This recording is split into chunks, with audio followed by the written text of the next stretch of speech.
Welcome back, everyone, to the Play Apex broadcast for the fourth and final qualifier for the Esports Nations Cup.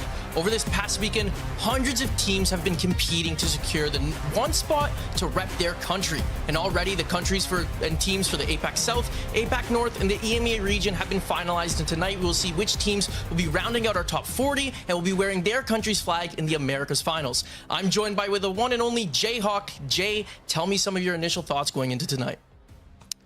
I love this tournament format. I think it's really unique. I love seeing players represent their countries, and I'm very excited for this lobby tonight because unlike pretty much any of the other regions outside of APAC North, where obviously we had a lot of Japanese representation, this is probably the most hotly contested country spot for the United States. We have 16 teams vying for one single spot today, and this lobby might turn into a bloodbath because of it. Yeah, we'll get into Team Mexico and their qualifier that they're going to be gunning for as well. But what we really were talking about is this a qualifier like another for the USA teams with so many teams in the lobby and only one spot? That's something we haven't seen in Apex before. But let's quickly go through this format. If this is your first time tuning in to the ENC qualifiers, because it works a bit different than usual. There's two ways to qualify. So on the left of your screens, you'll see the guaranteed countries. These countries earn their invites through players of the nationality of these countries accumulating champs points through the ALGS and that split one playoffs that we just had. The single top placing team from each of these countries will go on to the Esports Nations Cup LAN. Now in the middle, you have the regional qualification. For the Americas, there are 6 additional country slots other than the 4 guaranteed ones that didn't get invites through the ALGS. For a team to qualify through this spot, they had to both be the best performing team from their country, as well as perform better than the rest of the uninvited countries, right? We'll show you those in a moment too. And finally, on the right, this tournament over this past weekend has been a single elimination bracket. The top 10 would move on. The bottom 10 would be eliminated until it culminated into tonight with our top 20 teams going into a 6-game final set. Now, this is going to be quite interesting, as Jayhawk was saying, because the Americas, we already got 8 teams from our top 10 countries guaranteed their spot at LAN. So Jay, why don't you take us through what's happened so far and what our viewers need to watch closely to with our teams competing tonight? Yeah, as you can see, all the other regions, they've already finished their qualifiers, so we're focused on the Americas. We already have most of these team slots already filled. Canada, Brazil, Argentina, Chile, Peru, Honduras, Puerto Rico, Guatemala, all of these teams have already solidified their spots. The only 2 that we are focusing on today, even though Brazil and Canada will both be represented in this finals lobby, is like you said, we have 2 squads from Mexico and then 16 teams from the United States vying for the 2 remaining spots to represent their nation. So it's going to be a fun one. Yeah, I'm really excited to see what's going to happen here with those 2 spots, because the way that it works, you got to know, it's like if those Mexico teams get 19th and 20th, the 19th team is going through. So they don't care about the USA teams or the other teams that have already qualified, which are in our lobby, like Brazil tonight, for example, right? And then the 16 American teams, they need to basically win the lobby. If they want to find themselves at LAN, it's going to be a bloodbath. And we got a lot of good teams competing here. Obviously, the big storyline, the one that everyone thinks is the #1 squad coming in here, is HGZ with Imperial Hal, Guild, and Zap, coached by Dawn. But, they came 5th yesterday, and there's a lot of teams in here that we've seen beat them before, like players that beat them before in the LGS. So it could be anyone's game. Jay, what are you thinking about that? Hal's got a lot of pressure. Listen, we almost saw a scare where Zero Waltzy and Jen Burton nearly missed out on representing Australia. They squeaked through. Imagine the trash talk if Hal is not able to make his way through to represent the United States. I kind of have a feeling that that's not going to be the case. I personally am believing we might see an upset here. I've got the Avengers, Zach Mazer, Carter, and Zainu as my pick to take the spot for the United States today. Reason being, Zach and Carter at this previous event in Paris, they were the highest placing United States team in the entire lobby. Obviously, Unlimit went on to win, but right behind them was Team Vision in 2nd place. You're not allowed to play with your full roster, so Lauder steps out, and we have Zainu jumping in, and I think he is more than up to the task to be the anchor for this team. I mean, when he was playing for Space Station Gaming, he won a LAN playing Wattson, so I do not doubt his ability to be the anchor player whatsoever. And ultimately, like I said in this tweet, I think that Zach Mazer, if there's anybody that reminds me of Captain America, it has to be him, that beautiful bald man. Yeah, you know what? After the performance from Zach and Carter at the recent LAN, it makes sense. Then Zainu's long been one of the best players in the game. I know that's been a hot take that you fought for in the past too a few times. My take, I was going with something that's probably a little bit less technical, and I was saying Skeletron, which is got some of the NIP guys with Cole and Vayne, and then they added Koifel. Now, that's a powerful roster that absolutely could take the win here, but my reason for it is, if you guys are familiar with my co-host on the podcast, Wyatt, he typically curses pretty much every team he says is going to go through. He asked Cole, would you like to represent Team USA? And we thought that was a hilarious question, because who wouldn't want to represent Team USA? So for that reason, I think that it's going to be clear Cole's going to take Team USA's spot here after our qualifier. Dude, Cole's response was literally like, yeah, I'd love to represent Team USA. Well, it makes sense. Why not? Why would I not want to? Now, let's get into some of our other tweets here. We had Renitricky, who he qualified with Kurev and Panic for Team Argentina, and you can see here it meant a lot of him. It said it's his entire life dream is to be able to represent his country in a global competition. Amazing to see how much this competition is meaning to our players. Yeah, I know that South America as a region has had some bumpy roads over the course of Apex's history, so it's really cool that this tournament does get to put a spotlight on a lot of the players from there. Renitricky competed at plenty of lands in the past, and getting that chance to do so once again for Argentina. Absolutely. Then we also got our Brazilian team coming up here. We had Theo tweet out that what a story with his twin Talish. They qualified alongside their team, and you know, this one was even a funny one for me and Jay, because I believe, Jay, they called us out when we made our Team Brazil roster a few months ago when they first announced the ENC. Yeah, I vividly remember about 6 months ago we did a prediction where we hopped on with our boy Donnie and we tried to cook up as many rosters as we could. Now, obviously at the time we didn't know there was going to be qualifiers. We thought the teams would be handpicked, and the Brazilian team was a little bit more of the old guard, some of the Brazilian players that had previously played and maybe weren't as active anymore but had the LAN experience. And I think it was Thalos was in the comments saying, you know, like, I don't know if these guys know ball, like why aren't they picking some of the more modern day Brazilian players? And obviously he proved us wrong, because him and his boys were the ones that ended up qualing.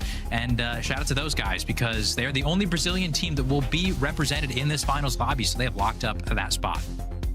Absolutely. And now we gotta go focus on this lobby here. We have the two Mexican squads. First, we got the El Presidente Yanya tweeting out that he was going to be in the finals today with his team alongside Jaguares and Giozi, who he competed with at the beginning of Split 1 that just happened. But they're going up against a former teammate and coach in Enemigo. Like, Yanya's competed with this guy at LANs, and they used to absolutely dominate, and that's with TMX. So it's going to be an interesting fight between these two. Lots of storylines there, lots of history, and which one of these teams is going to take the lead here and represent their country at ENC. We'll have to see. We know that either of them will be a great contender when that actual LAN comes.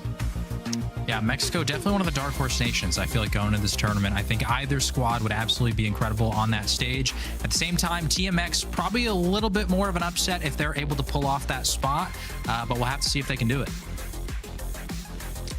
Absolutely. Yeah, TMX, you know, can they come over the kind of like the juggernauts of Mexico? Yanya and Jaguares have been doing it for a while, making every single LAN alongside Nizul, who's not with them for ENC just because of how the roster rules work, and they pick up Giozi again, but it's going to be an exciting one. Let's get over to Team USA qualifier instead. Who's going to be representing that American squad, right? Because we got 16 teams like we were talking about, and that's the big storyline for today for how difficult it's going to be for one of these guys to lock it up.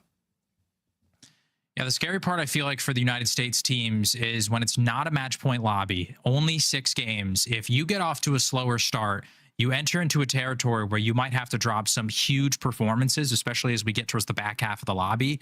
And that's just not a place you want to be in. We've seen these kind of lobbies play out where it's a limited set of games, especially in like Challenger Circuit or Pro League qualifiers. As the lobbies get deeper and deeper, you don't want to be one of those teams that's on the back end, because the teams who are at the top of the lobby, they just sit, they rotate to zone, they play fundamental Apex, while everybody else is just trying to destroy each other on edge. You don't want to be in the destroying each other, because the odds are you're not going to come out on top in that situation, and the teams in zone are just racking up free points the whole time. So it's going to be, like we said earlier, a bloodbath for the Americas teams, and we're going to have to see who starts out hot, because I think it's going to be incredibly important.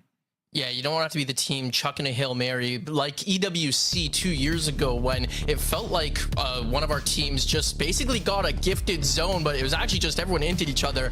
Let's look at our map rotation here. We're starting on our first 3 games on E District. Lots of congestion, lots of buildings to keep ourselves alive, but in those back half games when, you know, there are going to be some of those teams looking for Hail Marys, we got Storm Point. And I know, Jay, you're kind of talking about when those baby comps come into rotation, it can kind of get messy. Why don't you talk about that a little bit more? Yeah, for those who watched the EMEA qualifier earlier, we saw the baby comp get brought out towards the end of that series, and obviously with Valkyrie, Gibby, Newcastle, no ability to scan ring console. And Stormpoint has not been a map that has been very kind to some of our teams historically when it comes to predicting zones.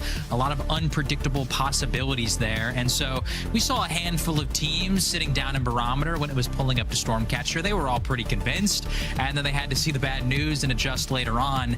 That is not a situation that you want to be in, especially if you need a lot of points towards the end of those games. So games 4 through 6, I think, are going to be the really interesting ones as the lobby probably gets incredibly aggressive and divulges into maybe some of the less fundamental Apex. Yeah, then you just see like those Valk ult slams, especially when we were over in Paris, seeing how those teams were so desperate to be worried about holding a spot too early because a Valk might just take you out of your god spot that you have to wait for that third party. I believe it was Falcons who struggled with that in the last game. And even though that was World's Edge, I feel like it's way more amplified when you got Storm Point and there's so much extra space that you have to deal with and such. I was also thinking that we haven't talked about Sweet, who's making his comeback to competing in Apex here. He's one of the biggest storylines to come in and could be, you know, a wrench in a lot of teams playing. Sweet's historically the guy who upsets people on match point, so might not be a match point lobby, but what can he do here? Imagine he comes back his first tournament and quals to a LAN. I mean, obviously, it would be a movie. It'd be pretty hilarious. I know that Sweet, a renowned trash talker in the scene, could you imagine this guy unretires and on like a month's notice is able to pick up 2 new teammates? I know he played with Slayer way back, but it's been like years. And then picking up Sacred, who he's never played with before and doesn't have as much experience as a lot of the other guys. And he's able to represent the United States. Out of every United States team, he's the one that's able to do it. I'm sure he would have a choice couple of words for the state of US Apex if that was the case.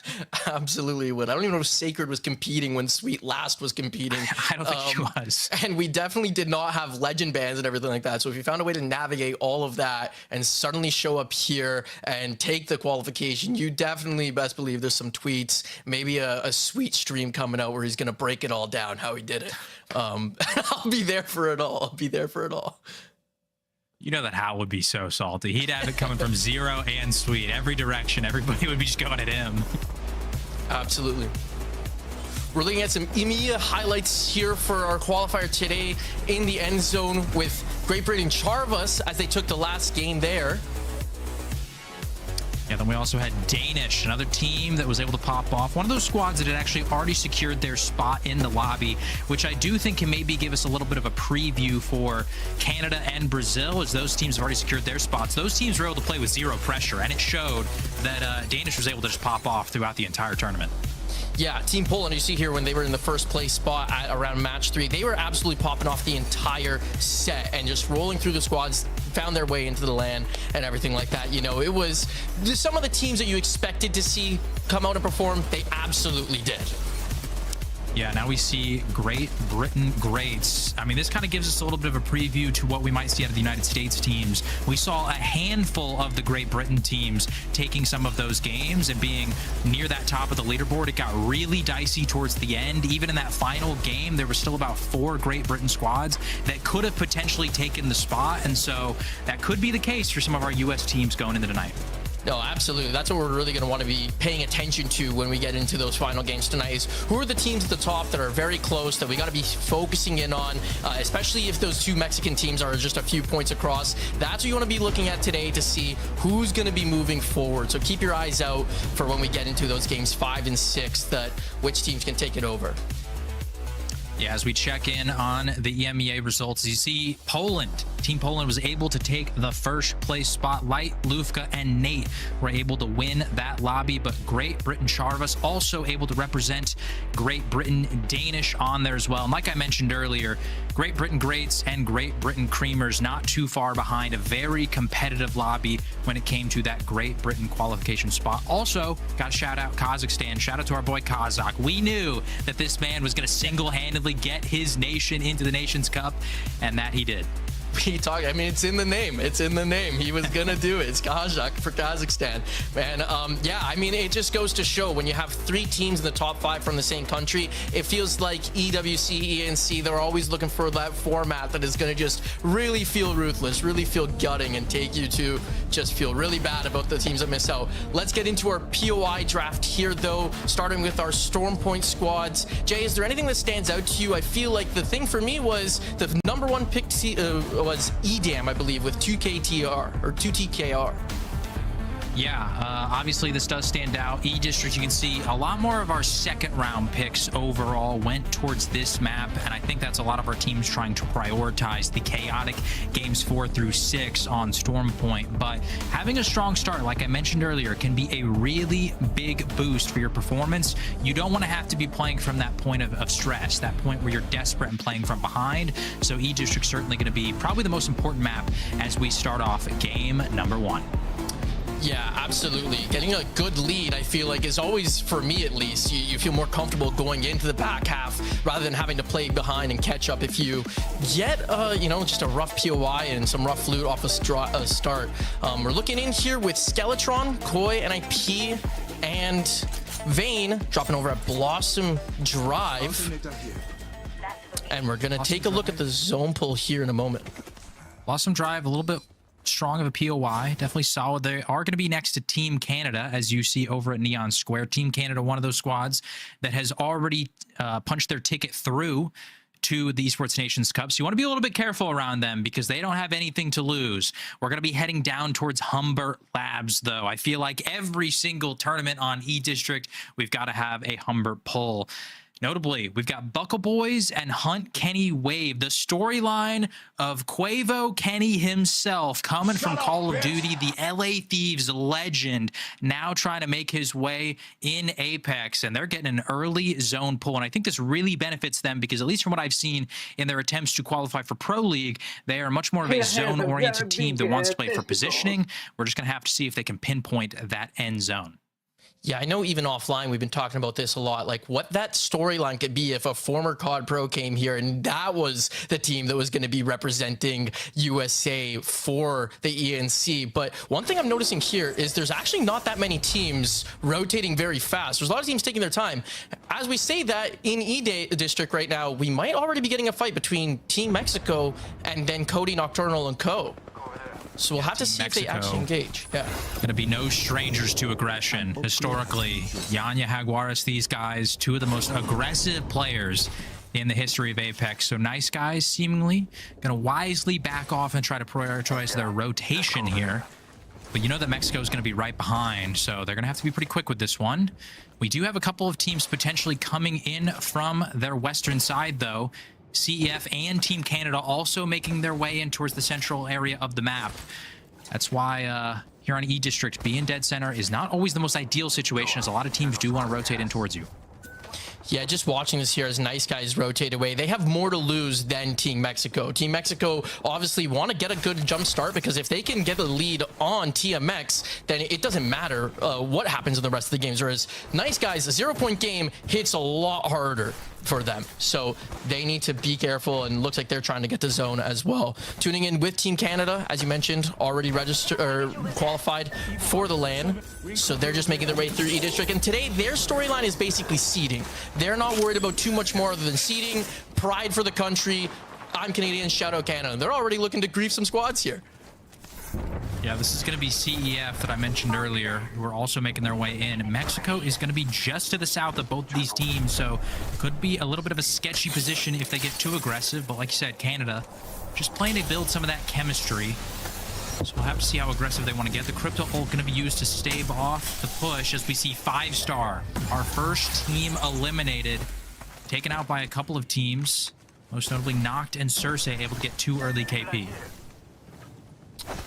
Yeah, 19 squads already left in this lobby. So, like I said, not seeing too many teams rotate immediately to zone. I think that they're going to be spending their time trying to look for fights instead on the edge. Maybe get a good lead starting off. Yeah, we're going to tune in with the Avengers on the north side here of Humbert. This is where a lot of our teams so far are concentrated.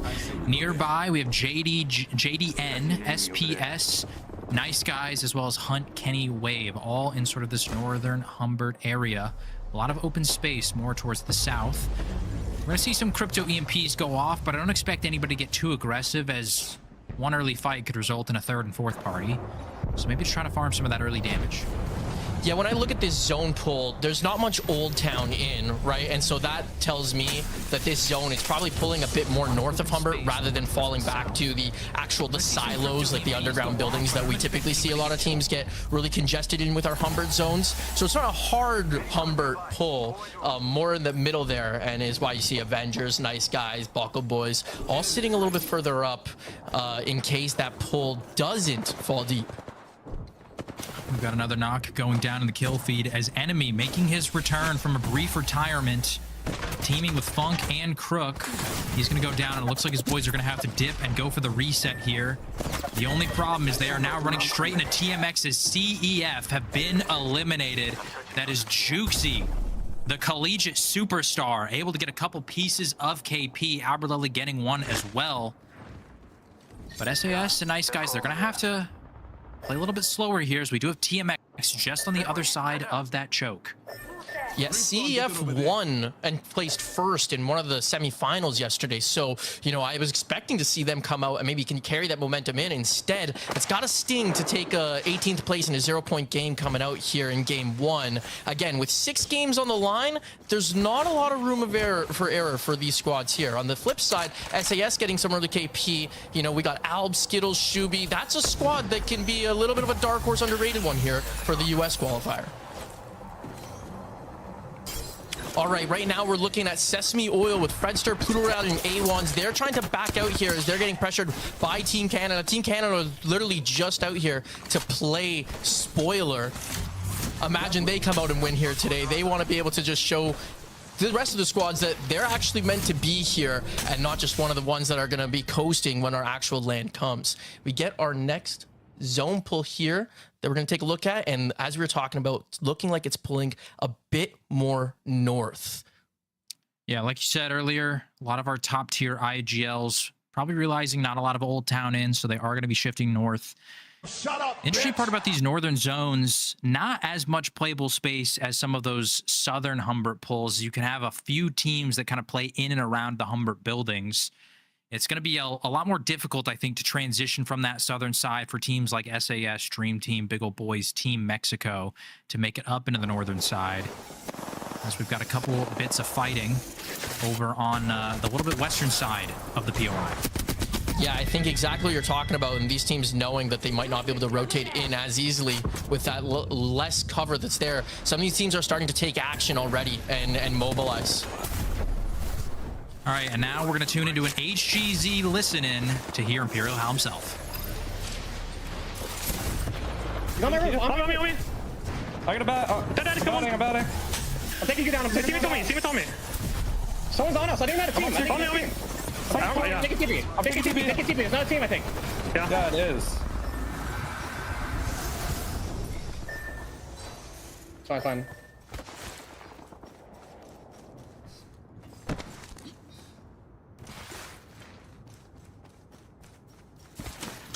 Gallery crafter. What? Gallery Gallery crafter.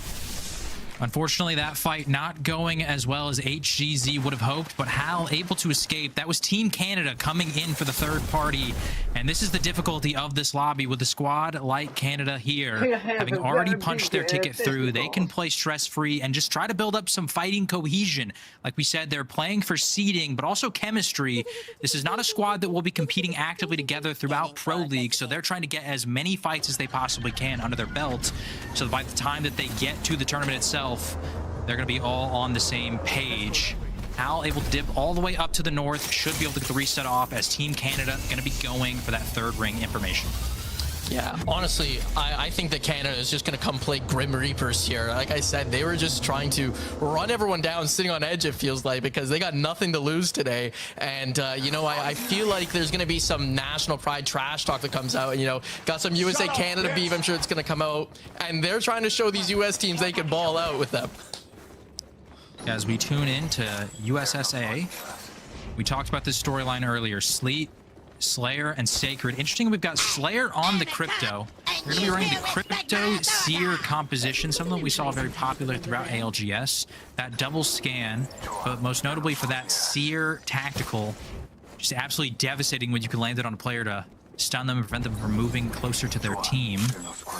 We'll have to see how this team is able to navigate this zone, though, as a lot of our squads have transitioned even deeper into the Humber side.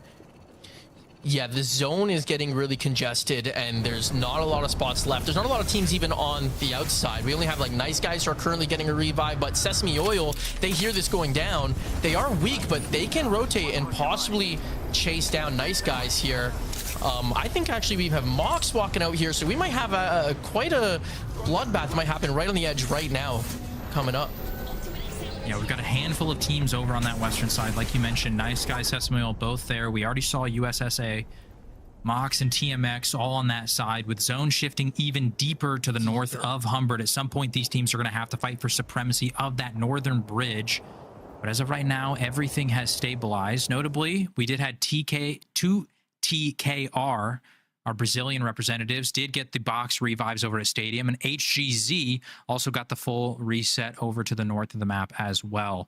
You can see that northern zone, Jumba, shifting even deeper north. This is what we expected from that Ring 1 information. Talk to me about what you're seeing in the Send Zone. I think that your prediction is looking really good with the Avengers sitting in one of the strongest buildings, because there's a lot of space there, and like they're not gonna have to move for a while. You know, Zach Mazer just continuing from what he was calling and doing at Split 1 playoffs. He's showing it again here that he wants to be representing USA. But I say that as it looks like you're getting a fight. Yeah, I think Team Canada might have just teleported in directly onto them. We'll have to see if that actually results in a fight, and it does. The Avengers are out in 18th. The Caster Curse strikes again. Caster Curse, wow. I can't. Oh, that's just terrible. Guild able to get a knock on to Theozen in the top right of your screen as we see USSA going to be ballooning on in this spot, though. Not going to be the safest without a newscastle as they're trying to transition over to the north side. HGZ versus 2TKR once again breaking out. We saw this fight earlier. Canada rudely interrupted it. This time, HGZ able to come out on top and get a crucial bit of KP. Yeah, picking up 3 KP there. Now sitting at 4 points overall. Looking pretty good for a start for them if they can find their way into zone. But, you know, crazy that Hal was able to get that reset, come back, and then fight the squad that started it all here. 16 squads left in our lobby now as we go into our third round closing. You'd see that HGZ did just get sear tacked, though. That's going to be Mox moving up towards their corner, but at the same time, Nice Guys rotating right behind them for that northern bridge. We've got Team Mexico and TMX holding out TMX right now. This is the duel to represent Mexico at ENC.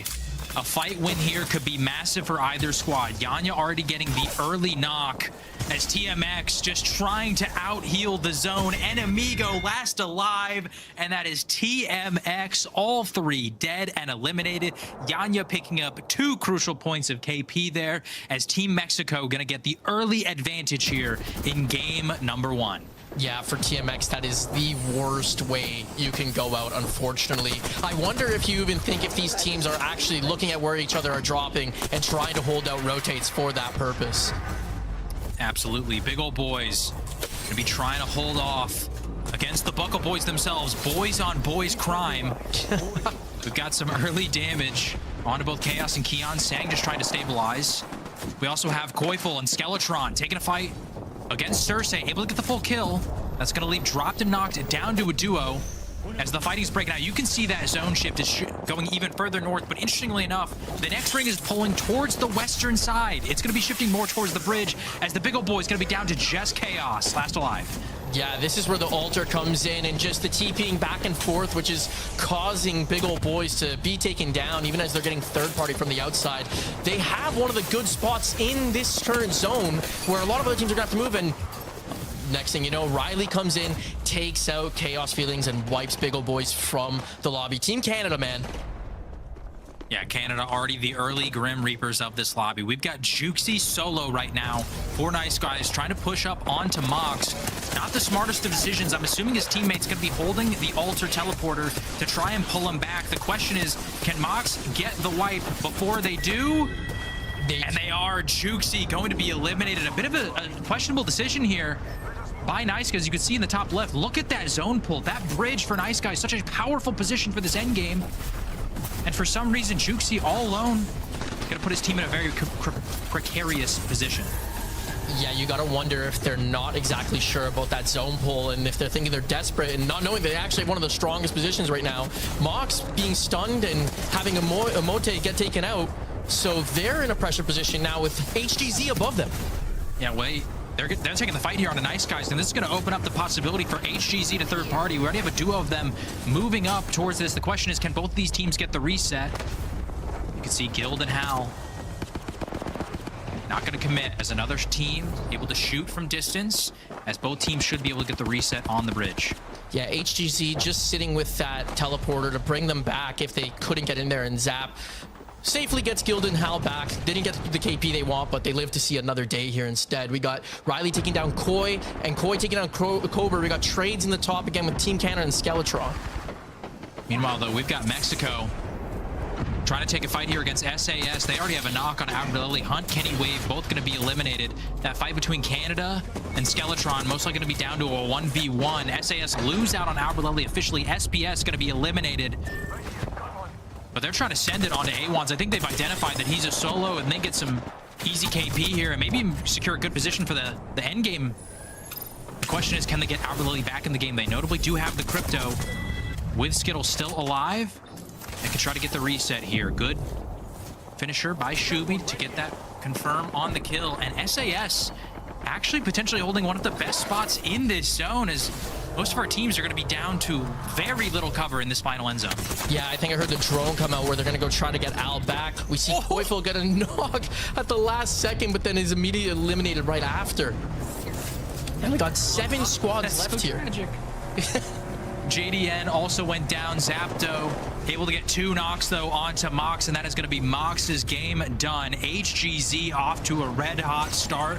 My prediction already not looking great, saying that HGZ potentially going to get upset as they're doing really well. Mexico, though, trying to rack up those points, build that lead over TMX in a fight against SAS. On the southwestern corner here, Jaguares with some big shots with the triple take, and they're able to get the wipe. SAS have been eliminated. The question, though, is can Mexico get the reset? Hal steals one of the kills. He's coming over here. I don't think they're going to be able to. I think HGZ want to show everyone that they are the team to take it here. Another full wipe. Mexico out. They're up to 7 KP, 11 KP, and now we have 4 squads left, 11 alive. If HGZ can reset here and calm it down, it could be their game, because most of the teams on the high ground have to fight first. Only problem for HGZ, though, they're pinched, caught between a rock and a hard place. Zap and Guild both going to go down. We've got Sesame Oil and Buckle Boys as our final 2 teams. Sesame Oil, though, have lost out on A1s. They're going to be holding the high ground. Buckle Boys on the low ground. It looks like Buckle Boys might be also trying to go for a reset at the same time. Both teams going to be trading resets. Jay able to get the full heal off, and now here comes the push. Buckle Boys sieging on to Sesame Oil's building. Cruel Buckle leading the charge. Big shots with the R99 to open it up. Pluto Reality gets cracked, but Cruel Buckle gonna go down. Jay able to take down one himself. We got a 2v2. The difference is Jay and Delroy both healthy, and this should be a Buckle Boys game number 1, and it is the Buckle Boys, one of the more unlikely teams in this lobby to potentially represent the United States, able to take our first game. Buckle Boys coming in here. Another story of brothers, J-Dot and Cruel Buckle coming in here alongside Delroar. Have competed in Pro League in the past, and they take your game number 1. What an exciting finish, right? Like, I gotta see what these final points are, because while Cruel Buckle, J-Dot, and the Buckle Boys, they took first place overall, HGZ had 11 KP. That's gonna be a massive game for them to start off here. At the same time, though, I do wonder if the Buckle Boys are able to get a lot themselves. We saw those fights on the lower side. They're able to pick up 9 kill points, 12 placement points for a 21-point start. But like you said, HGZ only 2 points behind with 19 points respectively. You can see a lot of our Team USA teams inside of that top 10, but the other notable storyline, Team Mexico able to get 7 points. Meanwhile, on the other side, TMX only 0. We're going to keep up throughout that storyline throughout the day.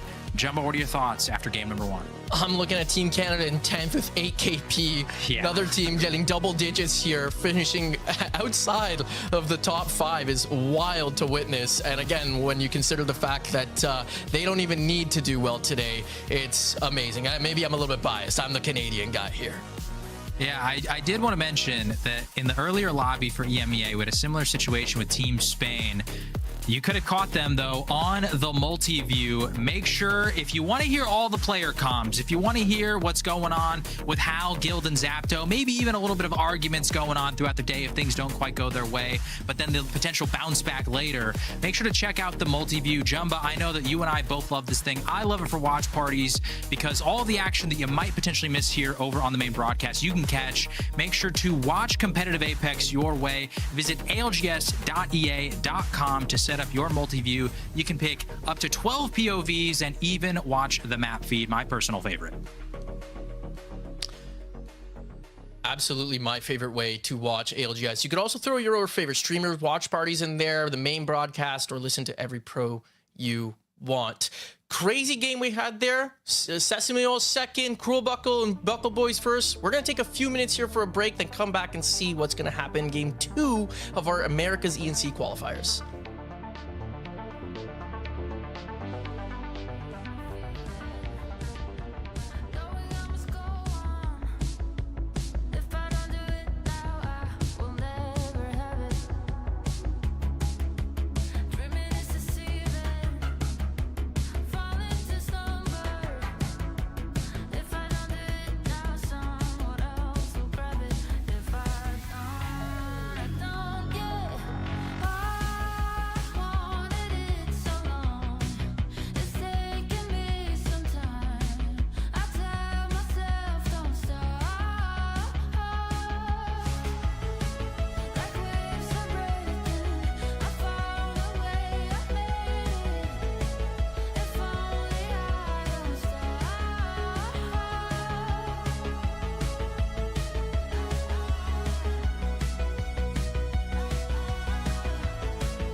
We got here the killing blow from the Buckle Boys against Sesame Oil here. Just watching it go down, and I mean, that's gotta feel great for them. But what about the fact that you picked Avengers, and the second I start talking about them, Jay, they go out immediately? Listen, I'm not taking the caster curse on that one. Ultimately, the moment you started saying they were in a great position, Team Canada ints them. But I did want to mention in EMEA earlier, we saw Team Spain. They were in the top 10, only had 7 placement points. I think they had like 30 kills. That could be what we see out of Team Canada today. We saw 2 placement points, 8 KP in that first game. Like we talked about, they're playing for seeding, but they're also playing to try to build some chemistry, try to get a lot of fights. But at the same time, we know some of these Apex players, they just like to fight. So when they don't have that same stress level that everybody else does for our Mexican or United States teams, they might just start inting some people. And unfortunately, it was Avengers and a couple other squads that caught the bad side of that in the first game. I think the lobby's lucky that I believe Blinkster is out for today and Cobra's filling in for him, because if you watch that guy in scrims, he just absolutely sends squads. And once Wraith comes in, I know these teams are afraid of his kidnaps. I know these teams are afraid of these kidnaps, right? If we wanted to just quickly go over the scores here again from match 1, the match results. Before we go to match 2, we got Buckle Boys who won with 9 kills, 21 points overall. Sesame Oil took 2nd, so they're coming in with 11. HGZ, that's Imperial, Hell Guild, and Zap, took 19 overall. Nice Guys with 7 points. Team Mexico starting with 7, killing TMX on top of it, so they're 7 points ahead of that 2nd spot for them.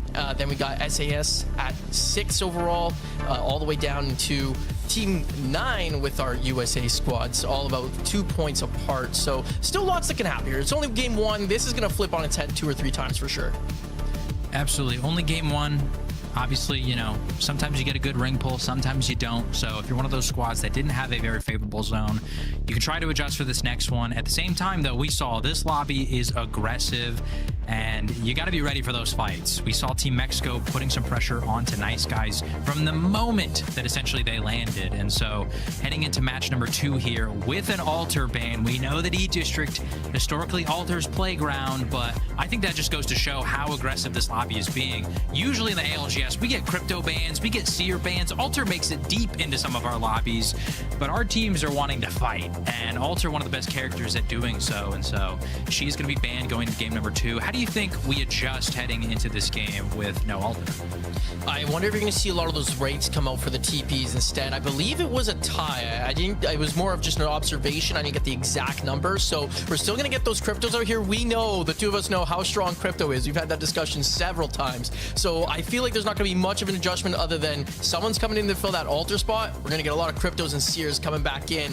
But that just makes this lobby in terms of recon, getting into fights and everything like that a little bit more unbearable, because we know those EMPs are brutal to go up against here. Absolutely. We take a look at our POI draft once again. I do want to point out HGZ over at Heights, historically one of the best POIs on E-District. So no surprise that this team is able to perform, especially with the firepower they have. Currently one of the teams that is slaying the lobby. You want to try to avoid running into HGZ early, as 2TKR did in our previous game. But same can go for Team Canada, landing over at Neon Square on the complete opposite side of the map. Another squad that you do want to avoid, as some of our teams are starting to run this lobby down. Jumba, do you think we're going back to Humbert, though? Do you feel like we're going back down south? Or can we maybe expect a more northern pull? That's what I was going to say. Buckle Boys, you know, on the flip side from HGZ, they come from Old Town, which I don't think is a strong POI in a vacuum, but considering how many Humbert zones we tend to get, it's actually a great pick, and it already worked out for them once. So I'm sure when we see them again, if the pull comes there, we can expect Buckle Boys to be in the mix. And I don't know. I think we're going back to Humbert with that possible. That would be certainly a storyline, as we put the Buckle Boys in prime position to have another strong game. Imagine that. Imagine we have the Buckle Boys and HGZ as the two battling it out to represent the United States. I'm not sure a lot of people were predicted that that storyline, at least one half of it coming into today. But that is how Apex Legends go. All you have to do is perform on the day. And Buckle Boys, a team that is no stranger to having some big performances. We've seen them have some pretty pop-up performances throughout some of their Pro League days. The question for them is going to be consistency. As we see the zone, unfortunately, not going to be pulling towards Old Town, their native POI, but still potential chance that it could be somewhere close. Yeah, no, we saw, you know, J-Dot with his squad about a split or two ago was leading the split for most of the time in ALGS, so these guys know what winning is like. It's not their first time here, as many would probably think. Instead, they can definitely put up a fight here, and getting off to a good lead is going to be great. When we see the zone here, we'll talk about it. It's going to be kind of in an E-Bank area. Yeah, it's definitely that top right quadrant. We see some squads already moving. Nice guys again, starting off to fight early, but we'll see this. It's going to pull somewhere to that top right northeast of E-Bank. Yeah, these zones should be rather predictable for most of our teams. E-Bank does have a few playable zones up in that top right that it can be. But we've got Team Mexico. Giozy getting a knock onto Cody, but that's after Yanya had gone down. Luckily, they're holding the top story of the 5-story building. And Nice Guys are going to have to retreat. So that's an early piece of KP, as well as Cody did get thirsted. And that's another point for Team Mexico. TMX going to have to step on the gas if they're going to want to catch up, especially with this zone pull. Team Mexico in a prime position to get deep into this end game. Yeah, they're giving Nice Guys no breathing room every game, and the fact that it pulled to E-Bank this time just benefited them so much more. Already picking up another KP, moving up to 8 points already this early on. As you mentioned, you know, top 10, there was guys with only 7 placement points. They already have more than that in kills. Yeah, Nice Guys effectively using the Crypto and Wraith. Use that Crypto to respawn and set the portal so that Cody can rejoin his team into the center of the POI. It's going to be 92 Dream Team that they're popping shots at just to their south. We've got Nice Guys, JDN, Team Mexico, 5-star, CEF, and 92 Dream Team already all inside of the zone. Is Sainu, though, we've got the Avengers in an early fight against our Game 1 winners, the Buckle Boys. And it is going to be down to just Jay, last alive, trying to potentially get away and reset his team. Yeah, they're running them down here. You see Carter with the port, setting it for his squad as he's sprinting, and he's right on J-Dot's tail, especially since Jay is really low and doesn't have a chance to heal.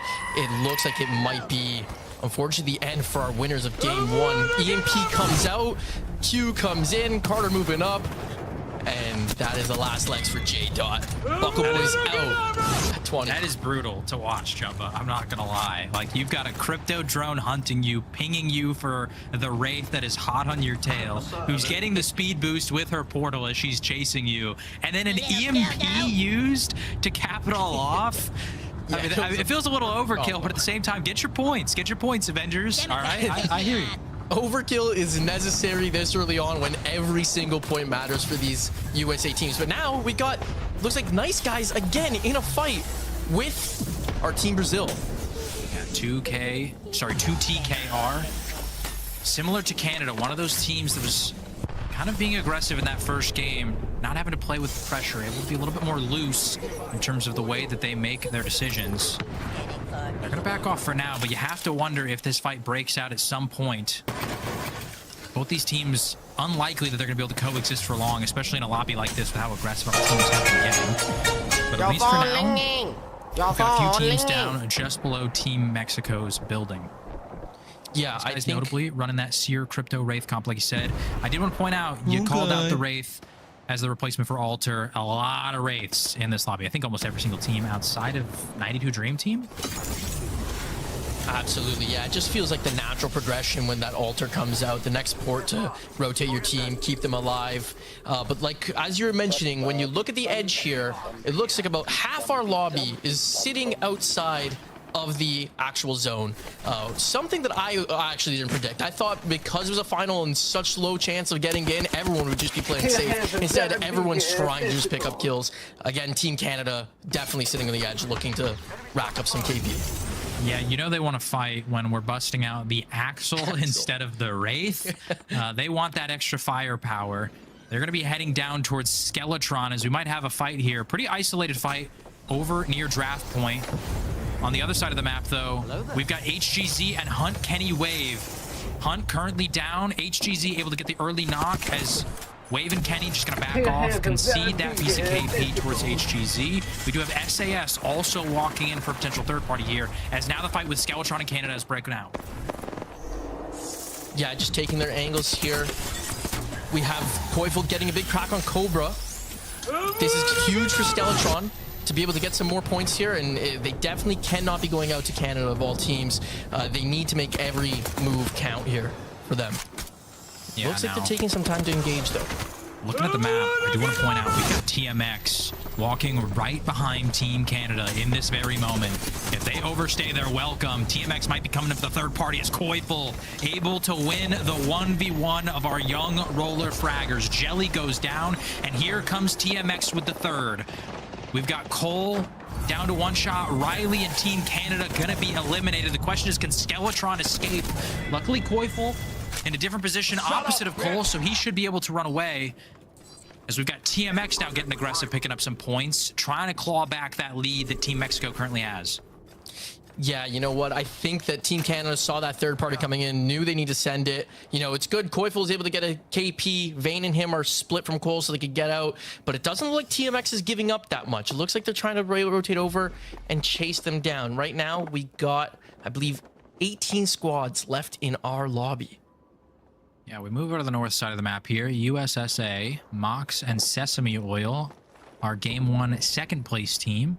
Going to be all on this northern side, just outside City Wall and Galleria. I'm not expecting any of these teams to really engage. With how many cryptos there are in their lobby, they should all be aware of each other's positioning. As you can see, Slayer able to hit that recon scan, get the information, and Sweet's going to call for that Western rotate. They're going to be heading towards CEF inside of E-Bank, as we're going to jump in to a USSA listen-in to hear Sweet on his grand return. Ping them? Where? On the spot? Yeah, like on the Okay, I think we just come in behind them and just fight them if we need to. Come. If we fight this team right here, that team will third. We just fight this other team further. Get on. Locked on. On ground. One team. I mean, Yeah, you we could just like like grab we win the fight for this like platform / rock area in front of us. Anyone close? We're just constantly looking for it. Energy Bank was really weak. It was like one team like half roaming it. Honestly, But I don't. We have no idea. We have no info on what's south of us. Rising to our right. That's probably them. Looking to take the spot. On team.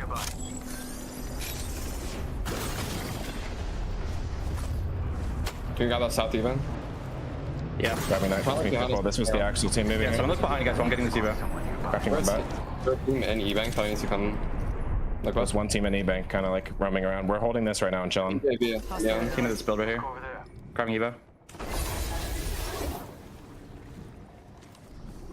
USSA with some good informative comms. As we can hear, they're going to be playing this southern choke. Notably, we expected it to be a little bit more of a northern pull, Jumba, over inside of Energy Bank itself. It's actually going a little bit more south, which could benefit teams like USSA. Yeah, Spots that could be benefited. We've got the Avengers, SPS, HGZ, and Sesame Oil all dead center of that next zone.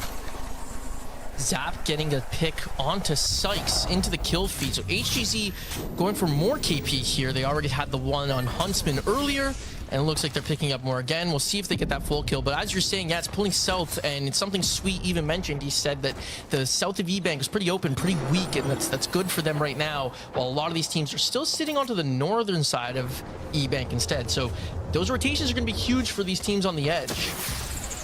Another squad that we watched earlier, TMX, able to get some early KP, currently being held out by the big old boys. We're going to be going for a little bit more of a southern rotate back into draft point, which could bode well for them. If they go a little bit too far, they might run into Team Skeletron, who notably did get the reset back onto Cole, as they're also moving in towards that similar choke just from the opposite side. As we peek in on that map, and there you go. Look at that zone, and our second place team in this lobby, HGZ, have most likely gotten that third ring information and have pinpointed this, playing underneath that bridge They have set themselves up for another strong game. Is that bridge often one of the strong positions in this zone? But we've got the Avengers and Skeletron now. Camping a port. They don't get the pick, so they take it right away. Dude, this zone's bouncing all over the place. And I mean, they showed us Avengers right after this zone pull. I didn't want to say anything again. To them. Instead, we got HGZ fighting here. Hal takes out 2 already. Guild is down, but it believes it's a 2v1. So HGZ see if they can clean up this last one with the A1s. He's running around. Sab coming for the swing here. We're able to get 2 of those thirds. Should be able to get the reset here. The only question is another team trying to int them. I got a little nervous there that the moment I started talking about another team being set up in a god spot per zone, that they would instantly die. So luckily the caster curse not going to come out there. The Avengers and Skeletron now trading positions. It looks like Skeletron have taken their portal back outside of the wall with the Avengers taking their spot. Meanwhile, though, we've got Team Mexico losing out on 2 members on the northern side as TMX now also trying to fight against the big old boys. And even Team USSA, they've now moved into E-Bank, sitting from the edge, trying to just secure their position, reset. Looks like they're going to be able to, as Big Ol' Boys has disengaged, but TMX is still sitting on the outside, looking if they can find a third party here as well. Team Mexico did get the respawn onto Jaguares. It's going to be huge as Sweet with some good damage using that RE45. Use it while it lasts before the nerf comes in tomorrow. There's kidnaps coming out, as we discussed about. It failed for Sang, but imagine if he grabbed one of them. SAS trying to make their move up towards Johnny. They're able to get a knock on a 2 of JDN, but Skeletron coming in for the third party behind, and this is not a team that you want on your back. We know the damage that Koiful and Cole can put out, especially led by Vayne on that crypto drone, but Al with some huge damage. Team Mexo going to be limited up in the top right. Nade's going to be popped from Skeletron. Huge damage from Al, but SAS have taken too much in return,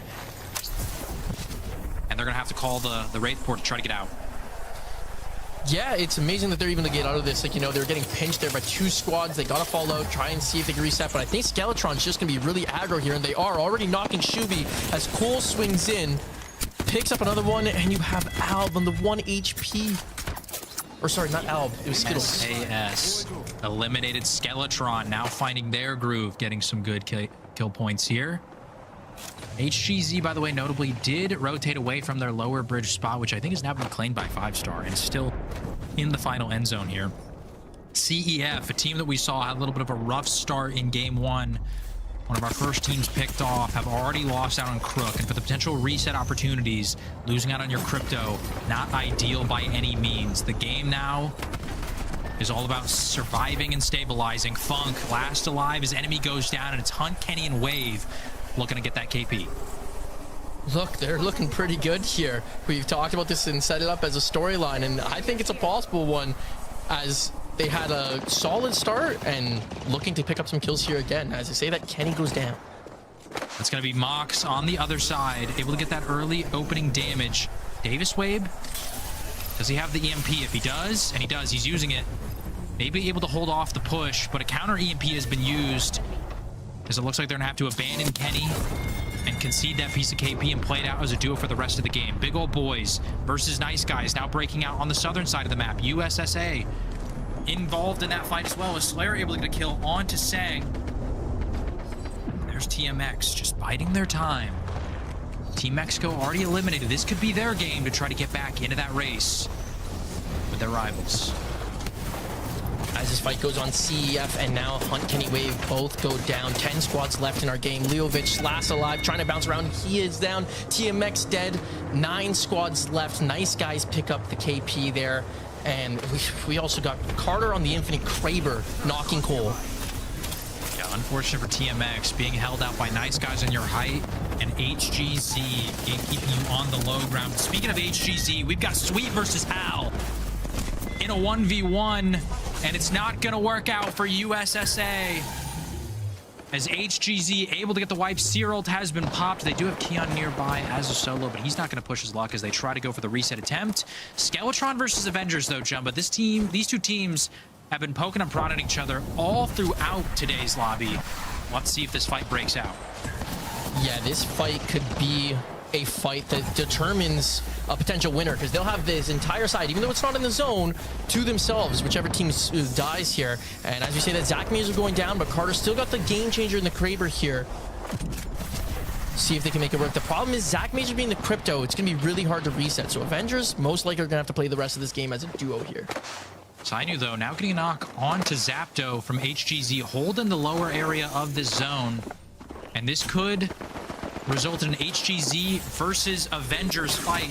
We've got Carter down, and it's going to be Zainu last alive. He's able to get a knock onto Imperial How, which could open Skeletron up for a huge third-party attempt. That's Avengers dead, but Guild now last alive for HGZ. Nice guys on his height. Inside of the POI itself with Skeletron on the southeastern side. Juicy going to drop down to try to get this kill.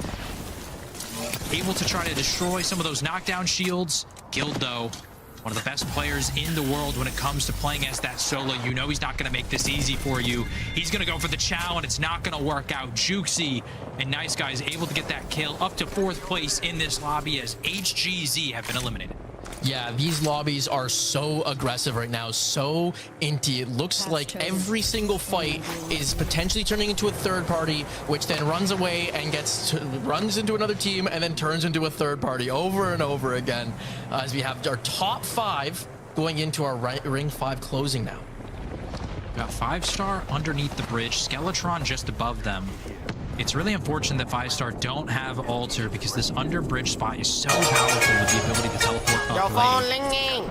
The Wraith can still make it work with a portal through the zone. She's just going to have to take a little bit of a detour to get up top. As we see Koifel going for a Wraith play, just trying to take some space here. Onto Mox. Big opening damage with that alternator.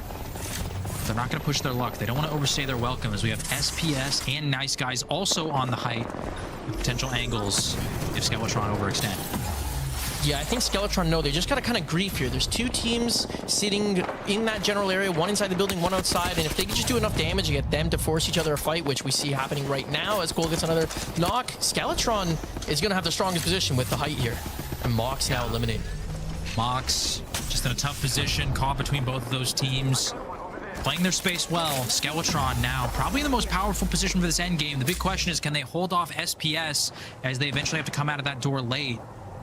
The game changer here, though, for both of those squads could be Nice Guys. Do Nice Guys try to stick around on this height, engage with SPS, try to force them into a pinch, or do they eventually drop onto that low ground and have to deal with 5-star?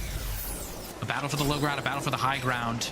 The low ground, unfortunately, not going to be the game-winning position, most likely, so...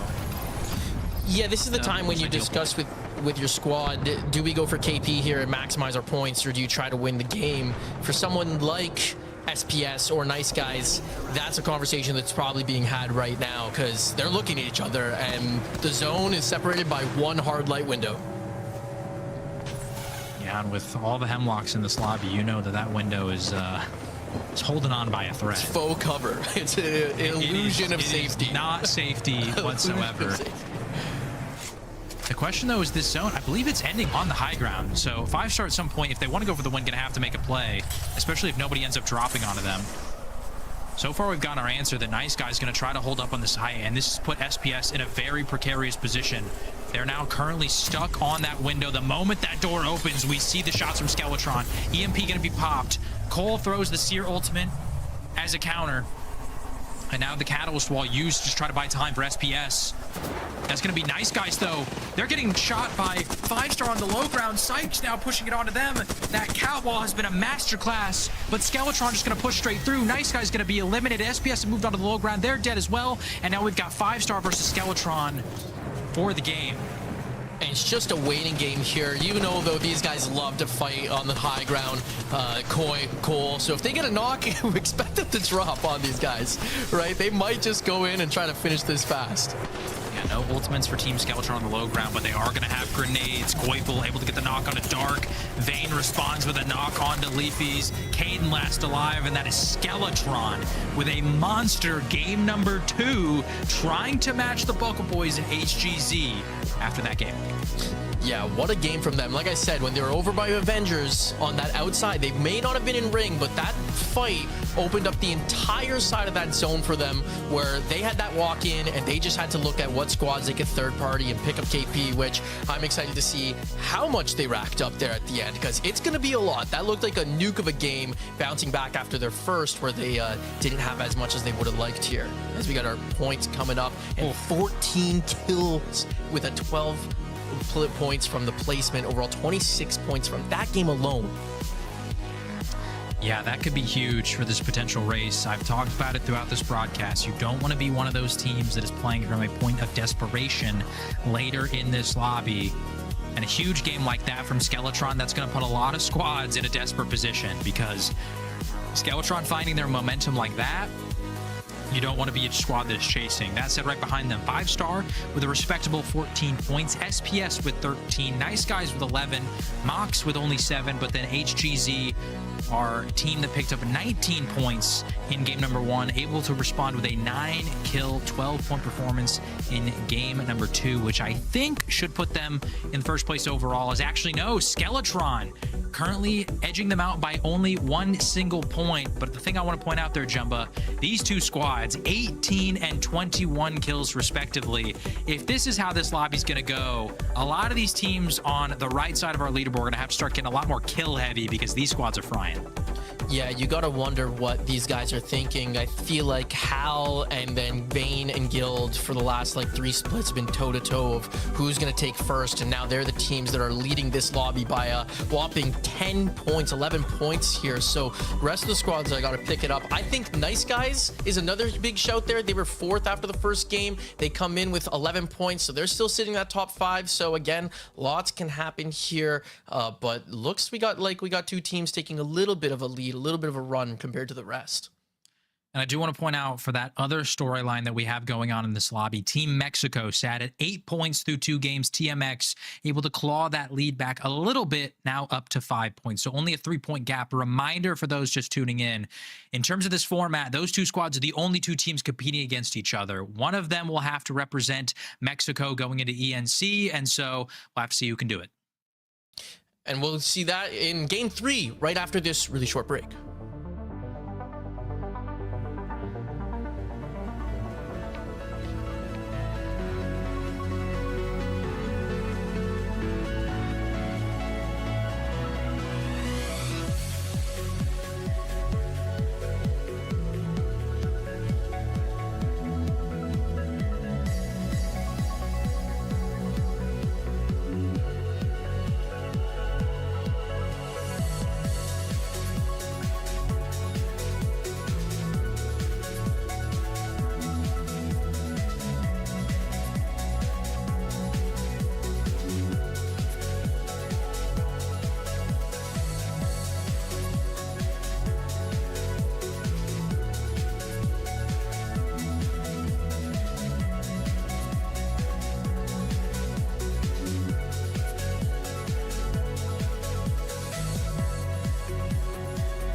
We're going to take a look here at the final kills of this game where Skeletron took not only the win here, but the lead overall after 2 games. And I believe that between Hal and Koifel, they have 24 kills combined. I believe it's Koifel 11, Hal 13.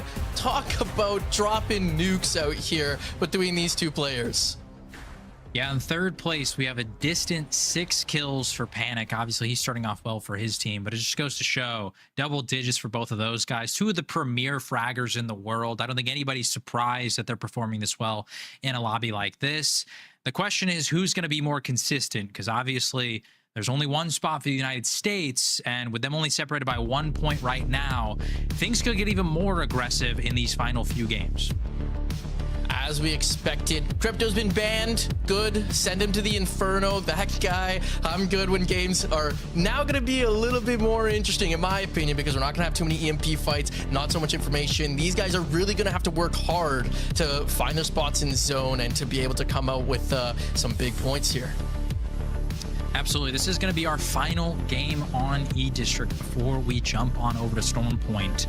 And I think this is potentially where we start to see that last game of teams playing a little bit more conservative. After the halfway point, you know that squads who are really far on that leaderboard might be like, all right, guys, this just isn't our day. We're not getting zone pulls. We're not getting ring consoles. I know there was a lot of complaints about that on the MEA side.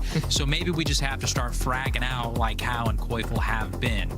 We'll have to see where the zone ends up going. We've had a more central one. We've had a southern one. Do we get a northern pull for the fans out there? I'm sure that Team Mexico would love that one, as would Mox, 2TKR, some of our teams on the northern side of E-District. Yeah, I feel like it's been a while since most of these guys have gone and played in a final that was only 6 games. So, you know, the reason we're seeing so much aggression out here is likely because they know there's not a lot of time to bounce back if they don't get points early on, if they don't drop those nukes like we were talking about. So, you know, that's why it's different than a match point final where you might see some of that slowness come in, because, you know, even if someone gets to that 50-point threshold, there's still opportunity every game if you put it forward, right? Starting off with Skeletron here in Blossom Drive, as we talked before. And I mean, when we get this zone pull, Jay, I think we're gonna find it a familiar one.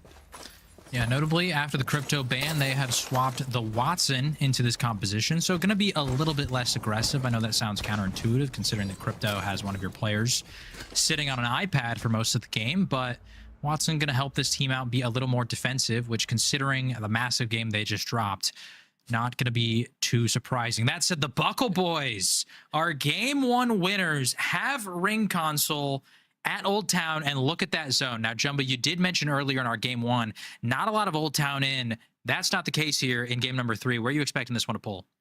Yeah, this one does look like it's one that pulls more to that Humber Labs, right where you see Hunt Kenny Wave posting up in the rotating building. It feels like it's that one that pulls back, because there's some Old Town in, but not a lot of it. So just not as much, though, as we saw in game 1, where it pulled to that north, where we see JDN rotating in from right now. And you could even see they're flying in exactly on top of Hunt Kenny Wave right now. They wanted to prove me wrong for game 2 when I said it was going to be a Humbert zone again. I thought it was coming here. Instead, game 3, we get it. A tale as old as time. Some say it's ancient. Humbert and E-District, Humbert zones and E-District. Absolutely. You can already see JDN, Hunt Kenny Wave, the Buckle Boys inside of the zone, but on the far northern side, Mox have lost out on a member early on. That is USSA.